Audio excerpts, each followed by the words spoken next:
Tuhan, kami bersyukur, kami berterima kasih. Karena anugerah-Mu lah kami ada sampai hari ini. Sepanjang hampir 8 bulan Engkau telah menyertai kami di masa pandemi ini. Kami melihat penyertaan-Mu, Tuhan. Bukankah kalau kami masih kuat dan bertahan sampai hari ini, bukankah itu bukti bahwa anugerah-Mu masih berlaku pada hidup kami? Itu sebabnya mari berbicaralah kepada kami. Jadikan kami menjadi gereja yang perkasa. Jadikan kami menjadi gereja yang kuat. Supaya kami menyenangkan hati-Mu. Dan dapat melakukan apa yang menjadi kehendak-Mu. Di dalam nama Yesus. Setiap kita yang siap diberkati sama-sama katakan amin. Saudara yang dikasihi Tuhan, saya akan menyampaikan bagian yang ketiga daripada serial Strong Church. Strong Church. Dan saya beri judul bagian ini adalah The Future is Young. Judul ini diberikan oleh anak saya. Dan anak saya suruh nemenin saya. Karena dia yang masih muda. Nah saya masih muda juga. Oke, baiklah, saya akan mulai ya. Dalam Yudas pasal yang pertama ayat yang ke-23 dikatakan gini. Selamatkanlah mereka dengan jalan merampas mereka dari api. Tetapi tunjukkanlah belas kasihan yang disertai ketakutan pada orang-orang lain juga. Dan bencilah pakaian mereka yang dicemarkan oleh keinginan dosa. Saudara, di dalam Yudas, maka Tuhan memerintahkan kita supaya kalau orang keluar dari jalurnya Tuhan, maka Tuhan ingin supaya kita itu merampas. Makanya tadinya itu judul pertamanya itu merampas, pull out, biar kejam gitu. Kata anak saya, jangan Pak, lebih bagus yang lebih lembut katanya. Ya sudah, saya ikut.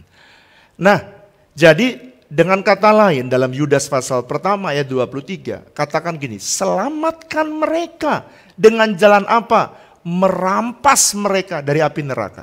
Saudara ingat ya, gereja akan kuat kalau dia boleh dan bisa berhasil menyelamatkan generasi muda. Amen. Sebab generasi muda adalah generasi penerus dari gereja itu. Yep.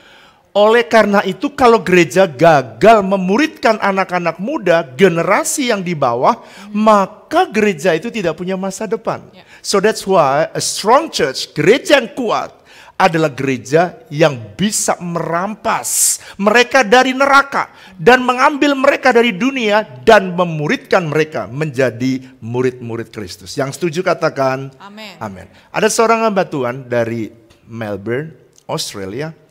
Namanya Russell Evan, dia berkata gini, pada waktu di tengah-tengah kebaktian, di tengah-tengah conference-nya dia, tiba-tiba dia mengangkat tangan dan berkata, siapa yang dari Indonesia?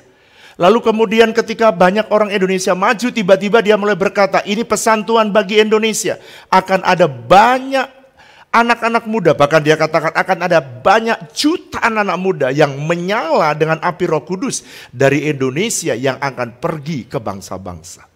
Wow. Jadi dengan kata lain saudara, saya mempercayai bahwa gereja hari-hari ini mesti mempersiapkan generasi muda, bukan cuman mereka memberi kebaktian, tapi saya pengen merampas mereka yang ada di luar dan bawa mereka di dalam gerejanya dan didik mereka menjadi murid Kristus. Amen. Kalau gereja berhasil itu, maka gereja akan menjadi kuat. Amen. Dan perkasa. Amen. Nah pertanyaannya, bagaimana kita bisa menjangkau anak muda? Ini waktunya saudara dan saya berlari dan menjadikan mereka murid Kristus. Bagaimana sekarang Pak caranya kita menjangkau anak muda? Nomor 1, saya minta karena ini kerinduan Tuhan. Saya sebenarnya sudah mempersiapkan serial yang lain. Tapi satu pagi ketika saya suatu malam, sore, ketika saya olahraga, tiba-tiba Tuhan berbicara secara khusus kepada saya, bawa gerejaku menjadi gereja yang kuat, kata Tuhan. Lalu kemudian saya diberikan judul ini, A Strong Church. Jadi nomor satu, bagaimana caranya kita bisa merampas? Nomor satu, kita mulai dari nomor satu kesadaran orang tua untuk bisa membawa anak-anaknya datang ke gereja dan mendidiknya di dalam takut akan Tuhan. Kenapa Pak mulai kok Bapak berkata dimulainya dari orang tua di dalam gereja? Why? Kenapa? Nomor satu, semua anak-anak muda yang sudah ada di dalam gereja, semua, katakan bersama saya, Semua. harus dijadikan murid. Amin. Karena kalau mereka yang sudah ada di dalam gereja saja belum jadi murid, maka mana mungkin kita bisa merampas dan menjangkau yang ada di luar gereja. Betul apa betul? Ya. Nah, oleh karena itu saudara, saya pengen supaya orang tua, apa yang harus dilakukan Pak orang tua? Perhatikan ini. Orang tua mari ayo kita kerjasama. Anakmu juga anak saya secara rohani. Mungkin dia Tuhan titip kepada saudara sebagai anak jasmani, tetapi karena dia ada di wadah WTC ini, maka dia adalah anak rohani saya. Dan saya pengen bersama dengan saudara para orang tua, bawalah mereka bisa menjadi murid Kristus. Gimana caranya Pak? Orang tua harus membawa anaknya mengikuti Tuhan sejak dari kecil. Dengan program pemuridan yang sudah gereja siapkan. Itu sebabnya saudara, gereja mempersiapkan. Saya sudah bergumul begitu lama. Sebab Tuhan berbicara ini dan berbicara ini lagi dan berbicara ini lagi. Dan saya makin hari makin menyadari. Dan sekarang saya minta ini tidak bisa dikerjakan cuma 1 atau 2 orang. Saya minta semua orang tua, ayo kita hand a hand. Bekerja bersama-sama. Gereja tidak mungkin bisa melakukannya tanpa orang tua. Right. Nah, mungkin saudara berkata, Pak, saya pengen tahu di gereja itu bagaimana sih menyiapkan dari kecil. Dari kecil ada kita namanya WTC Kids. WTC Kids. WTC Kids ada 4 kelas. Yang pertama namanya nursery. Oke? Yang kedua namanya toddler. Nursery itu yang 0 ya sampai 2 tahun. Begitu naik 3 tahun mereka masuk ke toddler. Toddler ini sampai dengan ya TK gitu ya. Ambil 5 tahun. Kemudian nanti pada waktu dia naik ke kelas SD ya, primary. Lalu kemudian pertama adalah nursery, kedua toddler, ketiga primary, itu anak yang sudah SD kelas 2, kelas 4. Lalu yang kelas 5, kelas 6 namanya Rock 56. Nah, 4 kelas ini saudara mesti tahu orang tua. Kenapa? Kalau saudara nggak tahu, saudara nggak bisa bawa anakmu pindah dari kelas yang 1 ke pindah kelas yang kedua. Kedua ke kelas yang ketiga. Karena kalau saudara tidak mengerti, jadi orang tua nggak bisa, terserah gereja dah, terserah dah. Nggak bisa begitu. Mulai sekarang rampas, kata-kata ini yang disampaikan kepada saya, rampas artinya saudara harus penuh semangat dan saudara penuh passion membawa anak-anak saudara datang kepada Tuhan. Amin. Bagaimana Pak kalau sudah SD? Saudara dia masuk ke kelas namanya generation 180 generation, itu SMP dan SMA. Masukkan di sana setiap minggu nanti ada kelas sendiri, SMP sendiri, SMA sendiri. Kalau lulus itu dia masuk lagi ke kelas yang namanya kelas mahasiswa. Dia ada di FLCC. Adanya di mana Pak? Di TC lantai 3. Kalau SMP, SMA ada di Next Gen Center di sebelah gereja kita. Pak kalau sudah selesai mahasiswa mereka ada di DM, Kersel DM. Jadi saya minta supaya yang selesai mahasiswa mereka masuk di dalam kelompok dewasa muda. Dan mereka akan berbicara tentang pekerjaan, mereka berbicara tentang family, dan lain sebagainya. Ada seorang hamba Tuhan namanya Charles S. Spurgeon, dia berkata, the first and most natural condition of things is for Christian parents to train up their own children in the nurture and admonition of the Lord. Apa artinya? Yang pertama dan yang kondisi yang paling natural yang harus dikerjakan oleh orang tua Kristen ya adalah melatih anak-anaknya dan mendidik anaknya, membesarkan anaknya di dalam takut akan Tuhan. Amin. Dalam Ulangan 6 ayat yang ke-6 sampai yang ke-7 berkata, apa yang kuperintahkan kepadamu pada hari ini haruslah engkau perhatikan. yaitu haruslah engkau mengajarkannya berulang-ulang kepada anak-anakmu dan membicarakannya apabila engkau duduk di rumahmu, apabila engkau sedang dalam perjalanan, apabila engkau berbaring dan apabila engkau bangun. Nah, jadi Alkitab pun berkata bahwa seharusnya kita mendidik anak-anak kita sejak kecil. Dan secara berulang-ulang kita harus mengarahkan mereka supaya mereka bisa mengasihi Tuhan sehingga masa mudanya dia tidak menyimpang dari jalan Tuhan. Saya adalah produk pemuritan dan pendidikan dari Pak Wiryo dan Bu Flora, saudara. Oh, haleluya. Dari sejak kecil saya udah dicekokin pokoknya hidup itu harus takut akan Tuhan. Hidup itu gak cuma buat diri sendiri tapi hidup itu untuk melayani Tuhan. Dari kecil tuh saya suka diajak melayani, saudara. Baik waktu mereka melayani saya tongkrongin gitu ya. Atau saya juga dicemplungin ke dalam pelayanan. Jadi waktu saya masih kecil, kan saya belajar musik waktu itu ya. Masih kecil banget lah, masih 4-5 tahun. Nah begitu saya menginjak SD, ada sebuah kelompok kecil, kalau sekarang kita namanya Kids Altar ya. Kalau zaman dulu namanya Pos PI, saudara. Jadi banyak teman-teman yang satu komplek gitu ya. Mereka datang carousel bareng. Nah saya pasti masih cupu main keyboardnya. Tapi pada waktu itu orang tua saya cemplungin, sengaja beliin saya keyboard cuman buat apa? Pelayanan. Gimana perasaanmu waktu itu, waktu saya suruh? Wah sebel banget sih waktu itu. Oh, Karena sebel karena kan saya kan belum jago, emang sekarang jago ya, enggak juga sih. Tapi pada waktu itu kan saya belum bisa gitu loh, main lagu-lagu Happy Yaya lah apalah, saya belum bisa. Tapi saya dipaksa melayani, jadi saya waktu itu bete banget, saya cuma main satu tangan aja, bosan gitu. Tapi begitu saya jalanin gitu ya, mereka juga saya lihat menjadi inspirasi saya untuk melayani. Hidup itu jangan kalau punya talenta tuh disimpan sendiri. Jangan kalau misalnya bisa memberkati orang lain, kenapa nggak kamu lakukan? Nah dari situ saya belajar, oke lah dengan apa yang saya punya, meskipun ini belum sempurna, meskipun ini belum presentable di hadapan orang lain, tapi saya belajar bahwa saya punya sesuatu untuk saya bisa kontribusikan untuk menjadi berkat buat orang lain. Dan ini adalah bekal saya yang fuel saya untuk saya bisa melayani generasi ke generasi. Baik saya ketika saya SD saya melayani kids, ketika saya SMP saya melayani di teens, youth. Dan saya melayani di setiap generasi di mana Tuhan tempatkan saya di setiap season. Dan itu saya juga ajarkan kepada anak saya.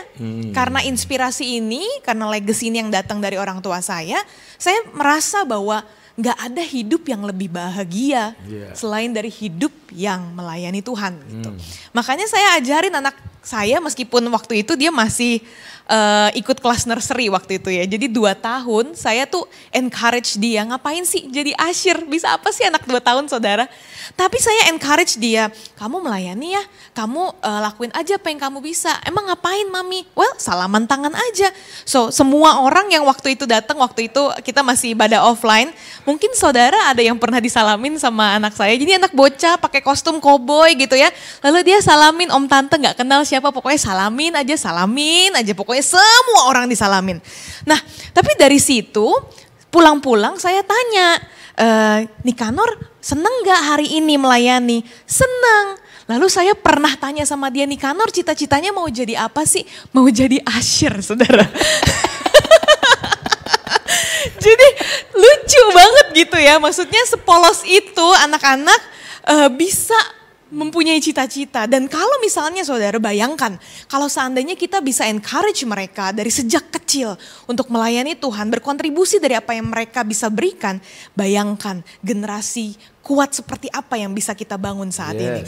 Amin. Amin. Frederick Douglass berkata bahwa it is easier to build strong children than to repair broken men.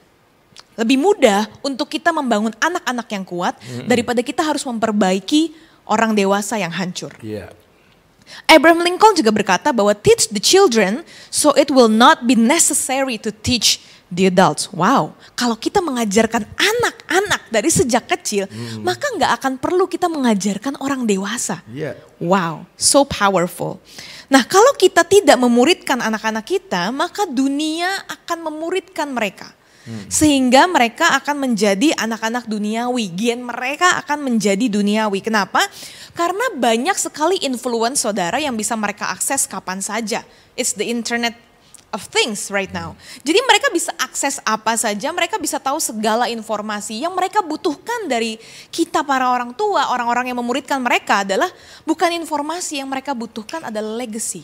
Dari yang mereka mana butuhkan, sih dia dapat informasi? banyak, YouTube. Oke, semua orang bisa akses YouTube sekarang. Anak-anak gak perlu belajar dari papahnya bagaimana cara maku yang benar. Anak-anak gak perlu belajar dari mamahnya kalau mau ngelipet kertas origami itu gimana, because YouTube teach them. Semua video bisa diajarin di YouTube. Bagaimana cara memakai aplikasi ini, cara pakai aplikasi itu, semua bisa diajarkan di YouTube. So, semua sosial media itu mengekspos anak-anak kita dengan segala informasi yang mereka berikan. Tapi kita harus bisa menjadi orang tua atau mentor untuk memuridkan mereka mempunyai apa? Nilai. Itu yang penting, karena itu yang tidak diberikan oleh dunia, itu yang tidak diberikan oleh social media, itu yang tidak diberikan oleh YouTube. Why? Karena ada nilai-nilai kekristenan, nilai-nilai takut akan Tuhan yang hanya bisa di-deliver oleh kehidupan orang tua mereka. Apa yang mereka lihat di rumah, apa yang mereka lihat dalam kakak pembina mereka, itu yang mereka lihat. Kalau mereka tidak dikasih tahu bahwa mereka ini berharga di mata Tuhan, mereka ini nggak diajarkan bahwa apapun yang kamu lakukan, kamu itu berharga dan kamu itu sempurna. Kalau tidak diajarkan itu, maka yang terjadi adalah mereka akan mencari jati diri mereka dari mana? Sosial media. Mereka akan berusaha semampu mereka untuk bisa mengejar apa yang mereka lihat di sosial media. Padahal kenyataannya kehidupannya tidak seperti itu. Dan akhirnya membuat anak-anak muda banyak bertanya-tanya tentang jati diri mereka, siapa diri mereka sebenarnya, dan itu membuat mereka menjadi punya anxiety, jadi punya depression karena mereka seperti tidak bisa meraih apa yang dunia ekspektasikan atas mereka. Ini saatnya sebenarnya kita bisa mengajarkan kepada mereka nilai yang benar, bahwa seharusnya kita hidup untuk Tuhan, bukan untuk diri kita sendiri atau untuk memuaskan orang lain. Tuhan punya rencana dalam hidup kita, dan ini yang harus anak-anak kita tahu, bahwa mereka juga punya rencana yang hebat, dan Tuhan punya rencana yang hebat buat diri mereka, sehingga mereka harus menjadi apa yang Tuhan tanam dalam hidup mereka. Nah, kalau anak-anak gak dikasih nilai, mereka juga bisa nonton apa aja yang gak harusnya mereka tonton. Anak umur 8 tahun main game untuk anak 18 tahun. Itu terjadi, saudara. Dan karena influence itu, akhirnya mereka melakukan hal-hal yang tidak seharusnya. Anak kecil, saudara, saya batasi anak saya untuk tidak nonton hal-hal yang gak boleh. Saya batasi video yang dia boleh tonton, saya batasi waktunya dia boleh tonton. Bahkan sebelum umur 3 tahun saya gak kasih dia main gadget sama sekali, kecuali video call. Sama grandpa-grandmanya, sama papa mamanya, sama opa-omanya, sama saudaranya. Saya hanya kasih itu saja, dan saya batasi dia supaya dia tidak menjadi pasif. Kenapa? Karena di umur 0-3 tahun mereka menyerap segala sesuatu. Dan bayangkan kalau saya tidak monitor apa yang dia lihat, apa yang dia pelajari, maka dia akan menjadi hancur. Saya pun belajar sebagai orang tua. Saya nggak semua orang tua tuh disekolahin kan, saudara, untuk jadi orang tua. That's why saya mau encourage setiap orang tua, kita belajar lah. Kita belajar bagaimana menjadi orang tua yang baik untuk anak kita pada setiap musimnya. Tidak ada orang tua yang sempurna, tapi kita bisa bersama-sama menjadi orang tua yang terus belajar untuk mendidik anak kita takut akan Tuhan. John F. Kennedy berkata, "A child miseducated is a child lost." Anak yang tidak dididik akan menjadi anak yang hilang.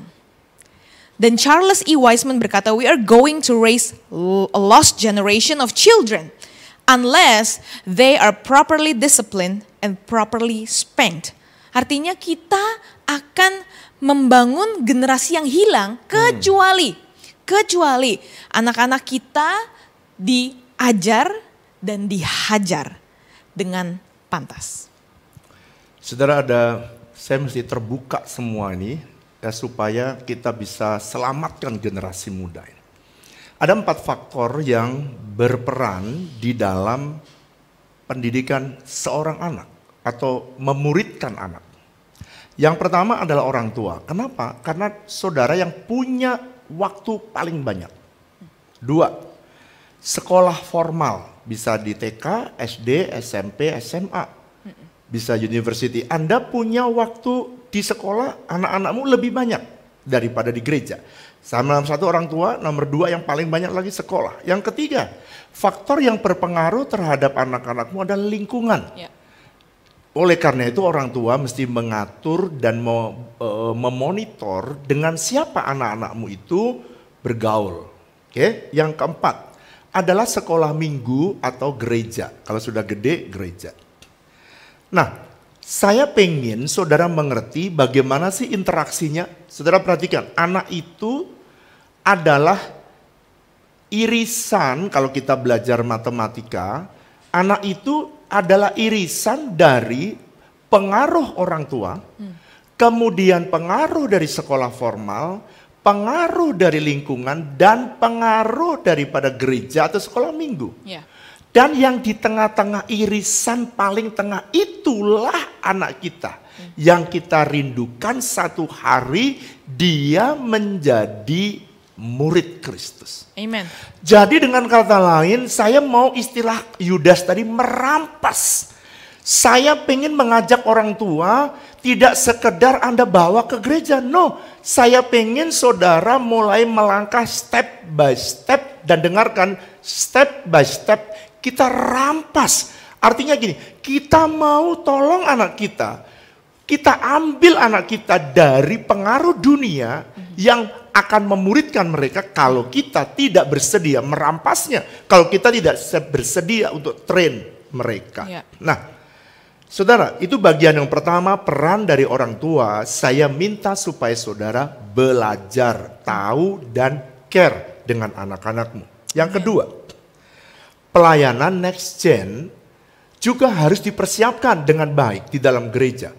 Terukur, terarah untuk memuridkan anak kita agar tidak hilang di persimpangan jalan. Ya.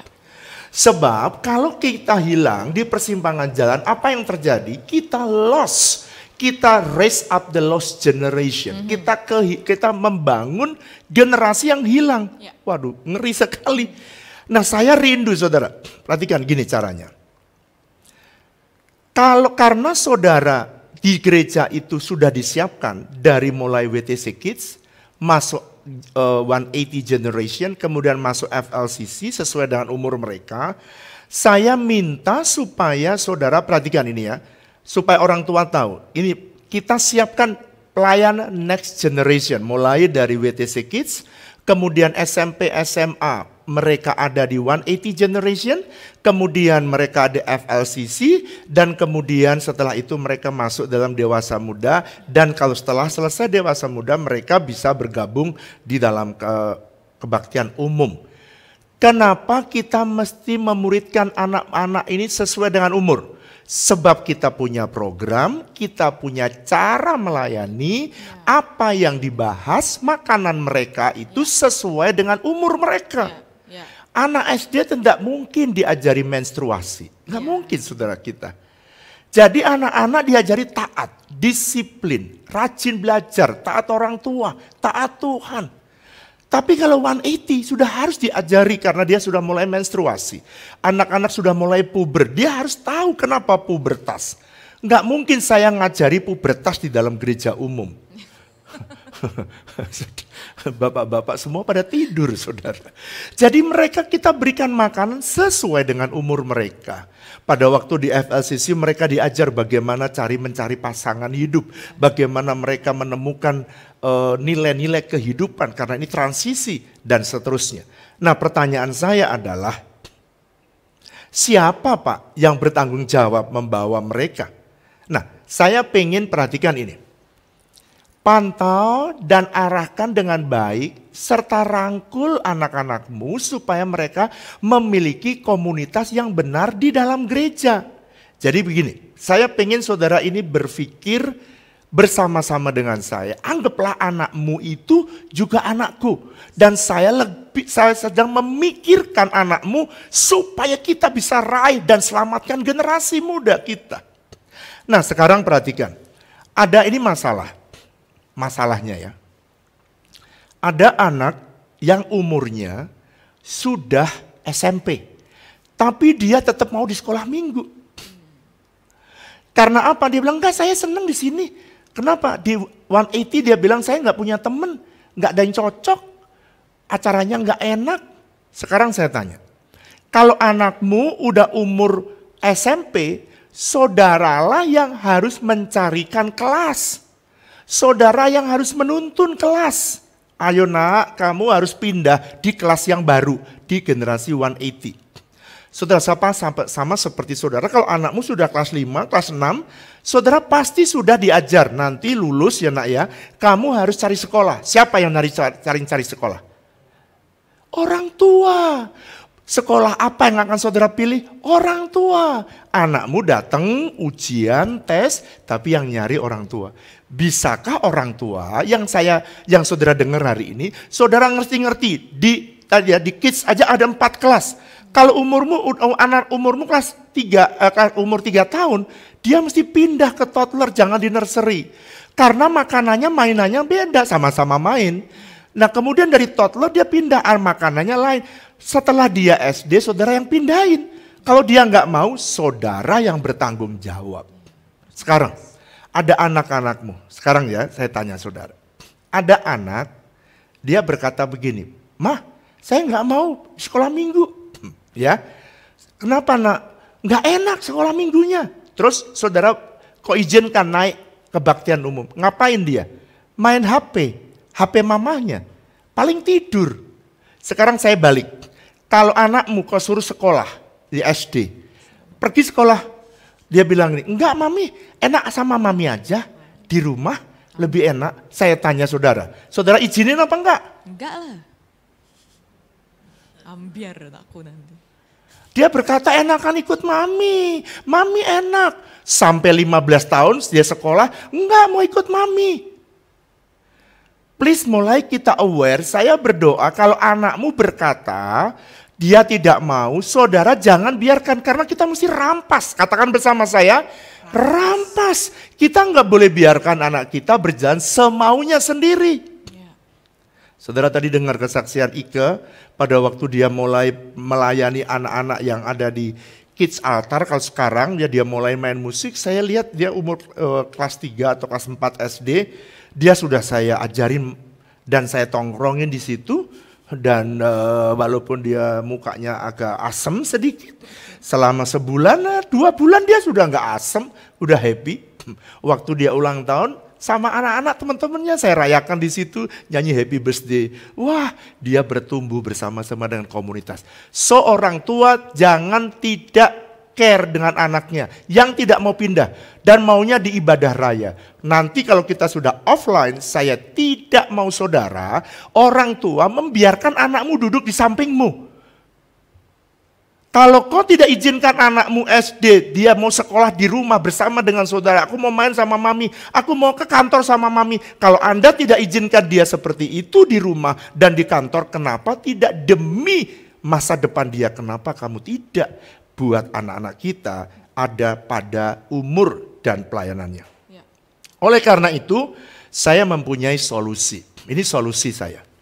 Apa Pak solusinya? Ini, pantau dan arahkan dengan baik, rangkul mereka supaya mereka bisa masuk di dalam gereja. Ini solusi yang saya tawarkan. Nomor 1, saudara, di antara sekolah minggu atau WTC Kids dan 180 harus ada namanya masa transisi, masa pengenalan, ya.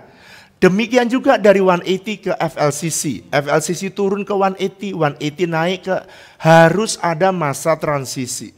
Itu bagi pelayan-pelayan. Saya minta semua pelayan, saudara turun, bikin jembatan, bikin bridge. Supaya anak-anak belajar punya komunitas. Oh, ada kakak-kakak rohani di sana. Ya. Yang kedua, orang tua juga punya peran untuk memberitahukan kepada mereka dan mengarahkan kalau anaknya tidak mau naik kelas ke kelas berikutnya, saudara yang merampas. Bukan kakak pembina, saudara yang tuntun anakmu dan bawa masukkan di kelas itu. Kalau anakmu balik lagi tongkrongin, kalau perlu kau jadi pembina sementara di situ. Ngapain? Duduk aja ngawasin anakmu. Ya. Ya. Itu yang saya lakukan kalau anak saya agak bandel. Dan saya tidak mungkin bisa melihat dia hari ini bisa bersama-sama saya membagikan firman kalau saya tidak mendidiknya keras pada waktu dia kecil. Ya. Saudara ya.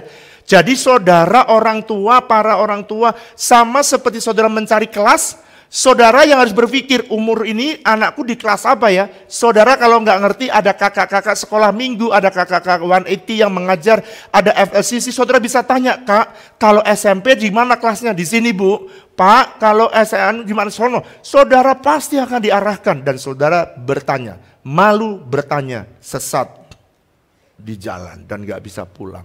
Itu sebabnya kita lose generation. Yang ketiga. Nah ada beberapa contoh mungkin saudara yang saya bisa share sama saudara. Bahwa tadi waktu Pak Wiryo bilang mengenai kita harus merampas anak-anak kita harus mengarahkan mereka. Saya teringat bahwa anak saya juga kan udah mulai transisi dia. Dari umur 2 tahun ke 3 tahun saya mulai ajak dia ke toddler. Dan ketika saya ajak dia ke toddler pasti dia gak mau. Pasti dia gak mau. So, apa yang harus saya lakukan? Saya harus sacrifice. Saya harus sacrifice waktu ibadah saya untuk saya menemani dia selama beberapa lama. Sampai akhirnya dia bisa ditinggal sendiri. Saya harus sacrifice, mungkin saya harus dengar lagi khotbah untuk saya bisa menemani anak saya di dalam 1 jam ibadah.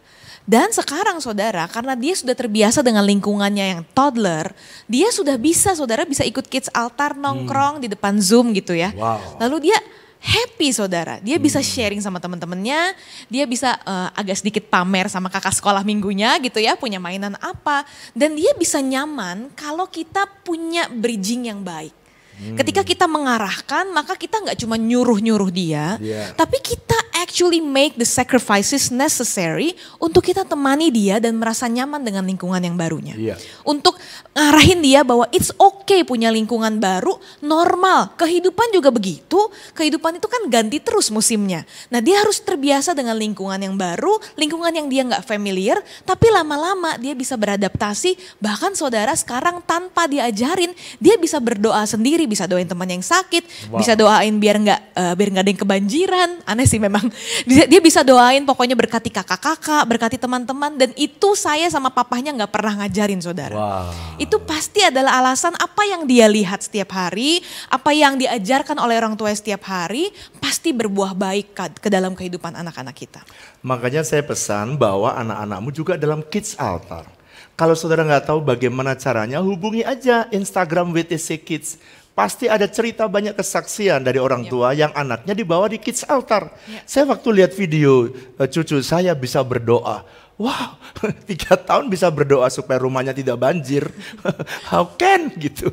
Dan kakak-kakak kids altar mereka berjuang merampas anak-anak supaya mereka di masa pandemi tetap bisa melayani. Amin. Yang ketiga, diskusikan bersama antara pembina next gen dan orang tua agar kita bisa menyelamatkan generasi muda. Tetapi ya diskusikan bersama pembina next gen dan orang tua. Tetapi orang tua dan pembina harus punya value yang sama. Apa value yang sama? Value yang sama yang harus diberikan adalah supaya saudara mempunyai value yang sama dengan nilai yang kita ajarkan di gereja. Sebab kalau tidak, anak akan konflik. Contohnya. Banyak sekali kita temukan saudara di pelayanan Next Gen. Misalnya kita ajarin anaknya, kalau kamu masih berpacaran atau kamu PDKT, jangan pergi-pergi keluar kota apalagi berdua sebelum kamu menikah. Tapi ada beberapa orang tua yang mengizinkannya saudara. Kita bisa bilang apa sebagai pembinanya? Lalu ada misalnya kita ajarin nih di yang udah kuliah, kita ajarin kalau pacaran itu harus punya tujuan. Jangan asal pacaran karena kamu lonely. Tapi kamu harus punya tujuan karena pacaran adalah masa persiapan pernikahan. Tapi ada saudara orang tua yang ngomong, lu kenapa gak pacaran-pacaran sih? Kenapa di rumah aja sih?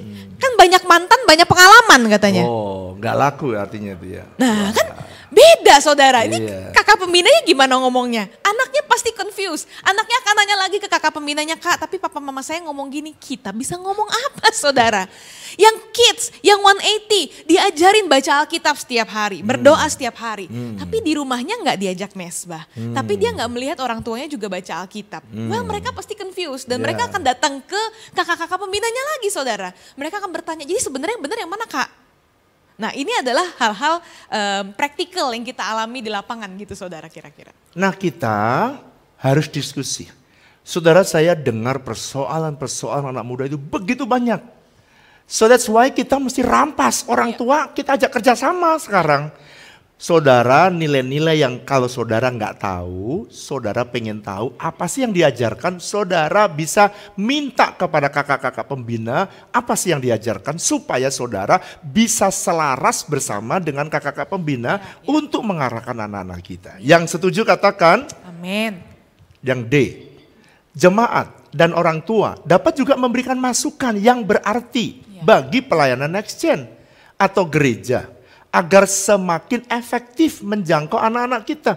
Jadi saudara bisa memberikan usulan apa saja, selama usulan itu juga punya nilai yang sama dengan firman Tuhan. Amin. Jadi kalau misalnya anakmu dididik strength, jangan saudara minta supaya dilembekin. Karena tidak akan pernah berhasil mendidik anak muda dengan cara yang lembek-lembek. Sebab saya ini dulu pemimpin anak muda 17 tahun saya menjadi youth pastor. Sudah cukup kenyang. Dan anak muda yang tidak dimuridkan dengan sungguh-sungguh, pada masa tuanya dia menyimpang dari jalannya.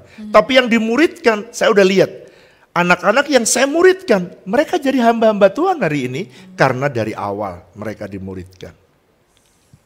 Dan saya bisa sarankan buat setiap parents yang hari ini melihat hal ini, saya bisa sarankan kalau misalnya ada kendala nih, misalnya anak saudara nggak mau dibawa ke 180, nggak mau dibawa ke komunitas di mana mereka seharusnya ada gitu ya, baik di kids, baik 180, FLCC ataupun dewasa muda.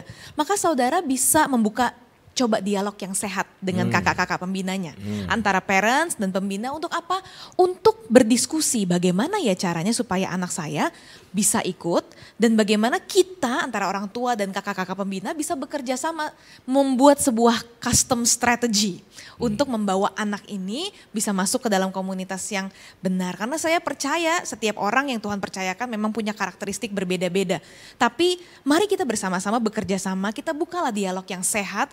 Supaya orang tua dan kakak pembina bisa bersama-sama membawa generasi ini masuk dalam takut akan Tuhan. Yes. Nah yang ketiga saudara, mari kita pastikan anak-anak muda masuk di dalam jalur pemuritan yang berjenjang. Yang sudah disediakan dan ada kakak-kakak pembinanya atau mentor untuk menjaga dan membantu anak-anak kita. Nah nanti kalau mereka akan sudah masuk ke dalam pemuritan, masuk ke dalam mentoring, masuk ke dalam small group, maka mereka akan menjadi suatu hari nanti mereka akan menjadi murid. Iya. Kenapa harus jadi murid? Karena cuman murid yang bisa melakukan tugas amanat agung untuk memberitakan Injil. Hanya murid yang bisa punya kualifikasi untuk dia bisa membawa nama Yesus ke seluruh dunia. Dia bisa jadi contoh, dia bisa jadi hidupnya berbeda dari teman-temannya. Dan dia bisa membawa amanat agung ini dimanapun mereka berada. Saya adalah produk pemuritan, saya pun memuridkan anak-anak. Dan anak-anak saya sekarang mereka sudah mulai memuridkan teman-temannya yang lain. Nah murid, kualitas murid seperti ini adalah orang-orang yang nantinya akan menjadi strong generation untuk membawa amanat agung kepada generasi mereka. Ya. Nah saudara, di dalam bagian ini, jauhkanlah ego-ego sektoral. Maksudnya apa Pak? Jadi para pelayan kids dengan pelayan 180 dan pelayan FLCC dan dewasa muda, nggak boleh ego sektoral. Udah biarin aja di sekolah minggu, nggak apa-apa. Nanti kalau umur 15 tahun tetap aja masuk sekolah minggu. Lucu atau yang lain kecil itu lucu. Saudara di situ udah kumisan, lucu loh. Please dah, jadi jangan ego sektoral. Jadi kalau memang waktunya, pembina juga harus melepas dengan rela. Orang tua juga harus membawa mereka, sehingga kita nih waktunya anak-anak kita itu pas, memberi makanannya itu pas. Ya. Jadi jangan sampai umur 15 tahun di rumah nyanyinya happy ya, happy ya. Karena apa? Salah asuh. Saya kasihan melihat anak-anak yang badannya besar tapi kejiwaannya kecil sekali. Baik, ada seorang hamba Tuhan namanya Bill Hull. Dia berkata gini, our church exists for making disciples. Amen. And disciples are God's gift to the world. Amen. Jadi gereja itu ada untuk membuat murid-murid. gitu. Dan murid itu dibuat oleh Tuhan untuk diberikan kepada dunia ini. Jadi gereja harus mencipta murid, bukan menciptakan jemaat. Amin. Tuhan ingin supaya gereja ini, dan ini doa saya, supaya ini perintah Tuhan, ini pesan Tuhan kepada saya, supaya semua orang yang sudah ada di dalam gereja, semua harus jadi murid. Itu sebabnya saudara, salah satu nilai dari gereja kita adalah discipleship, memuridkan. Dan saudara tahu sampai hari ini saya memuridkan setiap hari Selasa, setiap minggu hari Selasa, sampai hari sejak gereja berdiri sampai hari ini. Karena apa? Karena itulah kekuatan gereja kita. Amin. Yang keempat saudara, cara kita untuk menangkan anak-anak kita adalah dengan menjangkau anak-anak muda yang ada di luar gedung gereja. Bagaimana caranya? Kita bisa bagikan lewat kesaksian hidup kita. Kita bisa lewat penginjilan pribadi. Dan kita juga bisa buat teman-teman yang bingung nih gimana caranya aku sharing tentang firman Tuhan ke teman-teman aku. Teman-teman bisa lihat scan QR code yang nanti akan ada di layar teman-teman. Nah, di sini akan ada folder yang isinya video-video yang bisa teman-teman bagikan. Isinya apa? Isinya tentang semua video yang sifatnya penginjilan. Untuk membuat teman-teman kita mengerti kenapa sih kita butuh kasih Yesus, kenapa sih kita butuh percaya sama Tuhan Yesus, apa sih itu surga dan neraka. Nah, hal-hal seperti itu nanti akan bisa teman-teman dapatkan akses filenya di QR code yang akan ada di layar teman-teman. Yang keempat, kita bisa membawa teman ke dalam carousel kita, ke dalam small group kita, supaya apa? Punya komunitas. Semua orang butuh Tuhan. Itu garis bawah itu, semua orang butuh Tuhan. Nggak peduli dia kaya, dia miskin, dia pinter, dia kurang pinter, semua orang butuh Tuhan. Termasuk teman kamu yang kelihatannya udah have everything in the world. Kita perlu tahu bahwa semua orang butuh Tuhan, semua orang butuh komunitas yang membawa mereka untuk mengenal Tuhan. That's why saya encourage setiap kita, ayo kita encourage teman-teman kita untuk masuk ke dalam carousel. Gratis saudara, kalau kata Pak Wiryo sih, gratis kok ngajak orang itu. Nggak ada salahnya ngajak orang, siapa tahu dari 10 ajakan kamu ada satu yang berhasil. Nah saudara, kalau kalian anak-anak muda dan pengen sharing ini dan saudara belum bisa ngomong, saudara sharing aja. Khotbah saya hari Minggu saudara share. Ya saudara share mesbah, saudara ikut, saudara share, tinggal share pencet. One click away. One click away. Saudara, ada cara yang bagus. Ada satu yayasan ya, fondasi orang Kristen membuat yayasan namanya Yes He Is. Yes He Is ini membuat film-film atau pengajaran dalam waktu 3 sampai 5 menit. Saudara klik aja di YouTube dan cukup tulis Yes He Is. Yes He Is. Saudara banyak video, saudara tonton dulu sebelum saudara share. Maka saudara sudah bisa membawa banyak orang datang kepada Tuhan. Saya berdoa, mari rampas anak-anak kita, rampas anak-anak muda yang dari luar supaya tidak dimuridkan oleh dunia, tapi dimuridkan oleh Yesus Kristus Tuhan. Dan mereka jadi murid-murid Tuhan Yesus yang luar biasa. Amin. Mari saudara siapkan hati kita untuk kita menerima perjamuan kudus. Kenapa perjamuan kudus Tuhan minta supaya saya siapkan terus-menerus? Karena setiap minggu Tuhan berkata kalau ada anak-anakmu yang sakit, maka mereka akan disembuhkan ketika mereka menerima perjamuan kudus. Mari kita semua bangkit berdiri.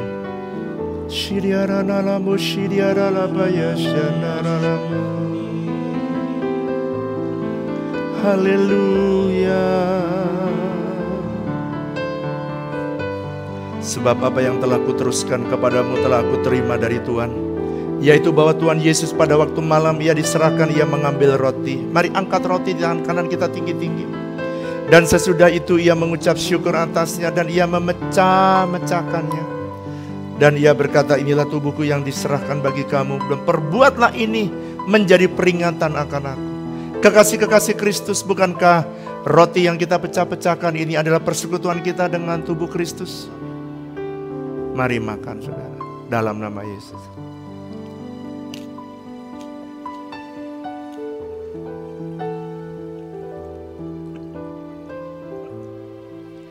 Saudara yang sakit,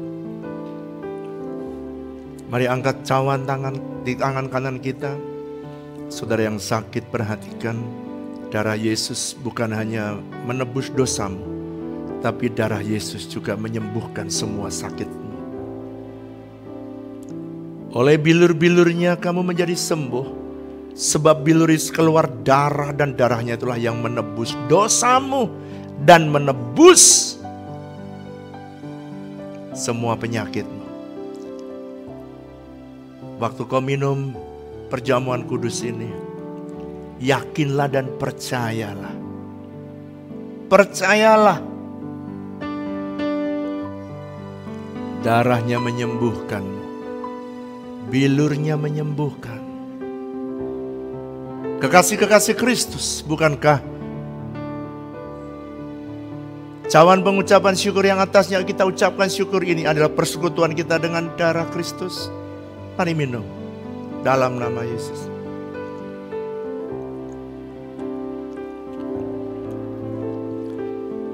Mari sambil angkat tanganmu berkata, katakan, bilurmu, bilurmu menyembuhkan. Saudara yang sakit, angkat tanganmu, angkat tanganmu. Saya mau berdoa buat saudara. Bukan percaya, percaya. Yes Lord, Kau berfirman, bilurmu yang sembuhkan. Sambil angkat tanganmu, saya rasakan ada pengurapan Tuhan pagi ini turun. Jamah Tuhan, ya dimanapun umatmu berada. Sebab Engkau yang memberikan ini, Tuhan, Kau berkata buat setiap minggu, supaya ketika mereka makan tubuhmu dan minum darahmu, hari ini oleh bilur Yesus mereka disembuhkan. Dalam nama Yesus, pulihkan dan sembuhkan. Jamah-jamah, sakit apapun, sembuh dalam nama Yesus. Mungkin pada waktu saudara mendengar kebenaran ini, kau juga anak muda yang hari ini engkau dimuridkan oleh dunia. Tapi hari ini kau berkata, Pak, aku pengen terima Yesus dalam hidupku. Aku pengen jadi murid Yesus. Kalau itu saudara, angkat tanganmu, angkat tanganmu. Mungkin saudara belum menerima Yesus sebagai Tuhan dan Juru Selamat. Yes, angkat tanganmu dan tirukan doa saya. Tuhan Yesus, ampuni dosa saya. Hari ini aku mengundang Engkau sebagai Tuhan dan Juru Selamat secara pribadi dalam hidup saya. Catat namaku dalam kitab kehidupan anak domba. Aku percaya kepadamu seumur hidupku. Amin. Ibu Flora akan berdoa buat saudara.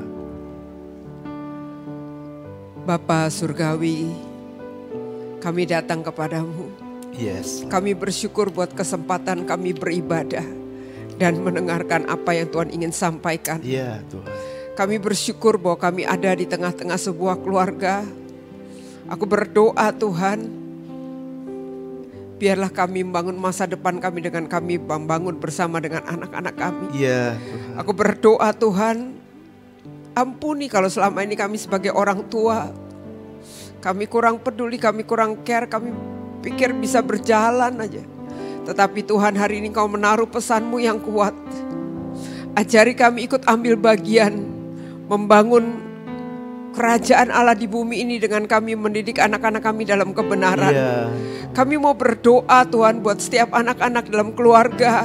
Biar Engkau menolong supaya anak-anak kami mengalami perjumpaan dengan Tuhan. Aku berdoa dari sejak kecil anak-anak mengalami Tuhan dan menikmati kebaikan dan kemurahan Tuhan. Sejak kecil anak-anak kami suka Tuhan untuk datang ke rumah-Mu dan berjumpa dengan Tuhan. Benar Tuhan. Sebab Engkau adalah Allah yang sangat-sangat mengerti setiap keadaan kami. Aku berdoa Tuhan, kalau ada di antara kami anak-anak muda yang sedang beribadah Tuhan, siang ini Engkau melawat setiap kami. Tuhan. Engkau menjawab kekosongan hati kami. Engkau yang menjadi penuh dalam hidup kami. Engkau yang sanggup menjawab lebih daripada apa yang dapat kami doakan dan pikirkan Tuhan. Aku berdoa kalau ada anak-anak yang sedang meninggalkan rumah, mereka yang meninggalkan orang tuanya, mereka yang sedang kesal, mereka sedang marah Tuhan, aku berdoa hari ini Engkau melawat Tuhan. anak-anak yang meninggalkan rumah, orang tua yang meninggalkan rumahnya. Tuhan, aku berdoa persatukan kembali Tuhan. Setiap keluarga yang terpecah-pecah, kami berdoa Engkau persatukan kembali Tuhan. Kami mau menjadi satu sebab karena sanalah Tuhan akan memerintahkan berkat Tuhan. Kami berdoa kembalikan, persatukan Tuhan. Anak-anak yang menjerit buat pertobatan orang tuanya. Orang tua yang menjerit buat pertobatan anak-anak. Hari ini Kau persatukan Tuhan. Iya Tuhan. Aku berdoa Tuhan, Kau jagai setiap rumah tangga demi rumah tangga, keluarga demi keluarga. Benar. Sebab itulah unit terkecil di mana kami bisa bertumbuh bersama-sama. Aku berdoa alirkan kasih-Mu. Setiap kali kami saling menyapa, kami berdoa bersama, ada kasih yang kuat yang persatukan. Sekalipun ada banyak pergumulan, tapi Engkau persatukan lewat kasih yang murni dalam setiap keluarga Tuhan. Kembalikan hati Bapa kepada anak-anak, kembalikan hati anak-anak kepada Bapa-bapanya. Persatukan suami dan istri, jadikan mereka menjadi satu Tuhan. Sekalipun ada persoalan, Tuhan bisa persatukan Tuhan. Dan Engkau Allah yang sanggup mengampuni setiap kami. Terima kasih Tuhan, terima kasih. Terima kasih Tuhan, aku berdoa hari ini Engkau memberkati setiap keluarga demi keluarga. Engkau memberkati setiap Kersel dan setiap Kersel Tuhan menjadi support system bagi setiap keluarga. Aku berdoa Kersel-Kersel akan terus bertambah. Kersel-Kersel akan menjangkau tempat-tempat yang sunyi Tuhan. Kersel akan menjangkau setiap hati yang haus dan lapar akan Engkau. Tuhan terima kasih, Tuhan terima kasih. Kami memberkati tetangga-tetangga sekitar kami. Kami memberkati lingkungan kami. Kami memberkati pemerintahan kami Tuhan. Kami berdoa Tuhan untuk pilkada serentak yang sebentar lagi akan diadakan. Engkau memberkati, berikan keamanan dan ketertiban. Kami berdoa biarlah bangsa Indonesia menjadi bangsa yang terus hidup dengan takut akan Tuhan. Dan menghormati Tuhan. Berkati pemerintahan kami, berkati lembaga legislatif kami, berkati setiap yudikatif yang ada di sistem pengadilan yang ada Tuhan. Terima kasih Tuhan, kami serahkan hidup kami ke dalam tangan-Mu. Di dalam nama Tuhan Yesus kami berdoa. Mari angkat dua tanganmu saudara. Kembalilah dalam kehidupanmu sehari-hari. Kembali dalam keluargamu dan terimalah berkat Tuhan. Biarlah berkat kasih karunia dan damai sejahtera yang berlimpah-limpah dari Allah Bapa, kasih dan cinta yang berasal dari Tuhan Yesus, persekutuan yang manis dengan Allah Roh Kudus, kiranya menyertai saudara sekalian mulai hari ini, bahkan sampai selama-lamanya. Yang percaya sama-sama katakan amin. Selamat hari Minggu, Tuhan Yesus memberkati saudara berlimpah-limpah. Terima kasih kepada senior pastor kita, Pak Wiryo, untuk pesannya hari ini sungguh sangat memberkati. Juga kepada saudara di rumah yang sudah mengikuti ibadah online hari ini, biar kiranya firman Tuhan yang sudah kita dengar itu tidak hanya membangkitkan iman kita, tetapi kita dapat bertumbuh dan berbuah dengan banyak. Kami rindu saudara tidak hanya mendengar firman Tuhan, tetapi menjadi pelaku-pelaku firman. Amin, amin. Dan bagi saudara yang hari ini baru pertama kali join bersama dengan kami beribadah online di GBWTC, kami atas nama seluruh tim GBWTC mau berkata welcome aboard. Kami sangat senang dengan kehadiran saudara dan kami nggak sabar nih untuk menjadi teman saudara, partner saudara dalam perjalanan saudara dengan Kristus. Saudara bisa menghubungi kami melalui platform apapun, baik dari sosial media, di Instagram, di Facebook. Saudara bisa just give us a shout out. Lalu saudara juga bisa menghubungi kami melalui nomor hotline yang tertera di description box di bawah. Saudara juga bisa kontak kami melalui WTC Apps. Apapun platform yang saudara gunakan, kami akan berusaha sebaik-baiknya untuk melayani setiap saudara. Dan apabila dari saudara ada yang punya pokok doa khusus yang ingin kami doakan, saudara juga bisa submit form doa khusus yang ada di description box di bawah atau bisa menghubungi nomor hotline. Bagi saudara yang mempunyai kesaksian, saudara bisa mengirimkan kesaksian saudara dalam bentuk video kira-kira 5 menit durasinya dan bisa kirimkan ke gbiwtcserpong.church@gmail.com di gbiwtcserpong.church@gmail.com. Saya yakin kesaksian saudara pasti akan menjadi berkat bagi banyak orang yang mendengarkannya. Dan saudara, jika saudara merasa terberkati oleh ibadah online kita pada hari ini, saya mengajak saudara untuk share video tersebut kepada kerabat, saudara, maupun teman dan sahabat saudara yang menurut saudara mereka akan juga merasa terberkati oleh pesan firman Tuhan hari ini. Terima kasih saudara, karena kebenaran itu membebaskan. Amin. So, sampai ketemu minggu depan. Have a blessed Sunday and God bless you. Bye. Bye-bye.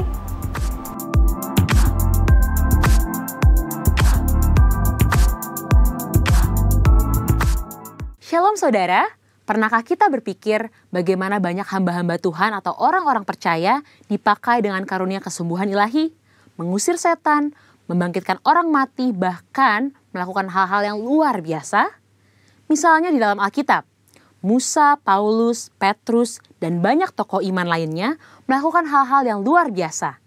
Ada satu kesamaan dari semua tokoh-tokoh tersebut, yaitu pengurapan Tuhan yang luar biasa ada pada mereka. Sesungguhnya pengurapan dari Tuhan adalah penting bagi orang percaya. Dalam edisi Voice of Pentecost kali ini, kita akan membahas mengenai pengurapan dalam pelayanan dan kehidupan orang percaya. Di dalam Perjanjian Lama, tindakan pengurapan dilaksanakan pada acara ritual keagamaan, seperti penahabisan imam besar, penahabisan imam yang melayani, pengangkatan seorang raja, serta pengangkatan seorang nabi. Di dalam Perjanjian Lama, memang hanya orang-orang yang khususlah yang dapat menerima pengurapan. Sedangkan dalam Perjanjian Baru, pengurapan diberikan kepada orang-orang yang percaya kepada Yesus Kristus. Dalam Perjanjian Lama, instrumen yang sering kali dipakai dalam pengurapan adalah minyak. Minyak adalah lambang persetujuan dengan Allah, kehadiran Allah, berkat, kuasa, penghiburan, kesembuhan, sukacita, perkenanan, dan kesejahteraan. Akan tetapi, dalam Perjanjian Baru tidak terlalu ditekankan tentang minyak, tetapi Roh Kudus menjadi instrumen pengurapan itu sendiri. Prinsip yang mendasari pengurapan minyak adalah prinsip konsekrasi, yaitu memisahkan atau mengkhususkan sesuatu atau seseorang kepada Tuhan. Prinsip konsekrasi dengan pengolesan minyak tetap berlaku pada era Perjanjian Baru. Lalu, apa contoh peristiwa pengurapan dalam Alkitab? Salah satunya adalah pengurapan double portion. Pengurapan 2 kali ganda sangat dikenal dalam gereja aliran Pentakosta dan karismatik. Istilah ini mengacu kepada peristiwa Elia dan Elisa yang dicatat dalam 2 Raja-Raja 2 ayat 1-14, di mana Elisa meminta 2 bagian dari roh Elia. Salah satu dampak dari pengurapan double portion yang diterima Elisa adalah mujizat-mujizat yang Tuhan kerjakan melalui pelayanan Elisa 2 kali lipat lebih banyak dari Elia.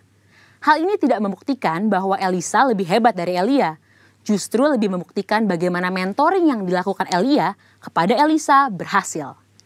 Peristiwa yang senada juga terjadi pada zaman Perjanjian Baru, di mana Tuhan Yesus menyampaikan kepada murid-muridnya dalam Yohanes 14 ayat 12, "Sesungguhnya barang siapa percaya kepadaku, ia akan melakukan juga pekerjaan-pekerjaan yang aku lakukan, bahkan pekerjaan-pekerjaan yang lebih besar daripada itu."